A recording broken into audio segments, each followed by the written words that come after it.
দর্শক, এই মুহূর্তে বরিশাল থেকে যুক্ত হচ্ছেন সহকর্মী পারভেজ রাসেল। পারভেজ, স্বাস্থ্য খাতে অব্যবস্থাপনা রোধে 14তম দিনের মতো এই আন্দোলন কর্মসূচির কি খবর আছে আপনার কাছে, আর কি বলছেন শিক্ষার্থীরা, জানাবেন।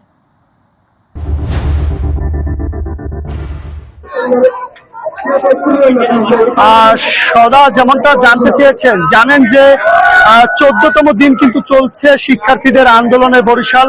এই মুহূর্তে তারা বরিশাল ব্লকের যে কর্মসূচি কেন্দ্রীয় নতুল্লাবাদ বাস টার্মিনালে সকাল 11টা থেকে কিন্তু চালিয়ে যাচ্ছে একটানা এই ব্লকের কর্মসূচি, এবং তারা বিশ্বাস করে বিগত দিনের গণ অভ্যুত্থানের যে আন্দোলন, সেই আন্দোলন বরিশাল থেকে শুরু হয়েছিল এবং সেই আন্দোলনের ধারাবাহিকতায় কিন্তু তারা আছে বরিশাল কেন্দ্রীয় নতুল্লাবাদ বাস টার্মিনাল। আমরা যেটা বলবো, বরিশাল থেকে ঢাকা থেকে খুলনা সুদূর কুয়াকাটা অব্দি পর্যন্ত এই রুট থেকে কিন্তু যাতায়াত করতে হয়।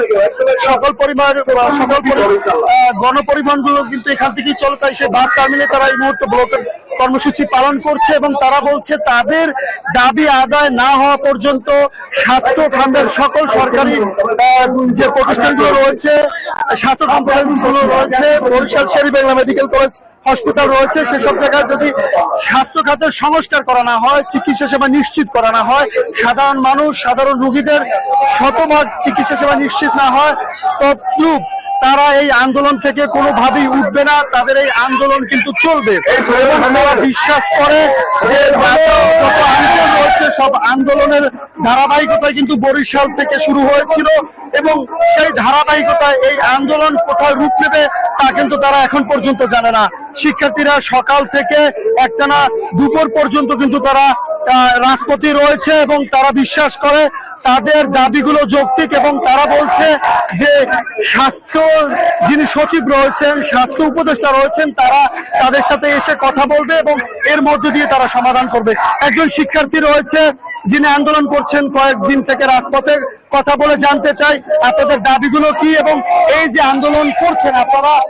আমরা সকালে শুনতে পেরেছি যে পুলিশ বা প্রশাসন আপনাদেরকে বলছে যে আন্দোলন দীর্ঘস্থায়ী না করার জন্য। আপনাদের আগামী পদক্ষেপগুলো কি থাকবে? ধন্যবাদ। আমরা 14 দিন ধরে আজকে রাজপথে আছি। 14তম দিন আজকে, যেখানে আমরা আমাদের দাবিগুলো সামনে নিয়ে আসছি। হচ্ছে গিয়ে স্বাস্থ্যখাতের সংস্কার, পুরোপুরি স্বাস্থ্যখাতের সংস্কার। যেখানে শুধু বরিশাল শের-ই-বাংলা মেডিকেল না, যে শের-ই-বাংলা মেডিকেল একটা দুর্নীতির আখড়া, সেটা সবাই জানে। আমার কাছে সারা বাংলাদেশের স্বাস্থ্যখাত জানি সংস্কার হয়।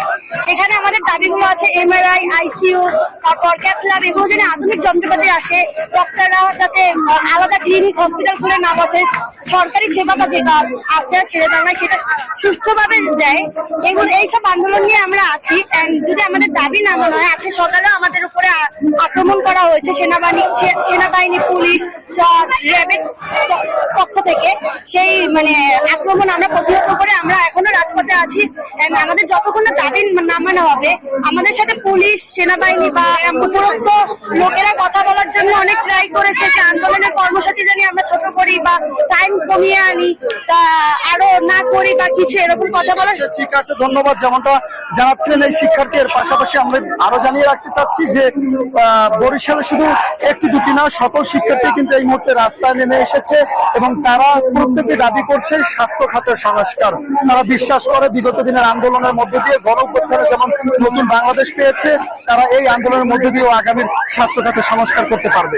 আপাতত এই রয়েছে বরিশাল থেকে আমার কাছে স্বাস্থ্য খাতের আন্দোলন, শিক্ষার্থী আন্দোলনের যতটুকু তথ্য ছিল। সৌদা। পারভেজ, আপনাকে ধন্যবাদ। দর্শক, বরিশাল থেকে ব্লকেট কর্মসূচির সর্বশেষ সংবাদ জানাচ্ছিলেন আমাদের সহকর্মী পারভেজ রাসেল।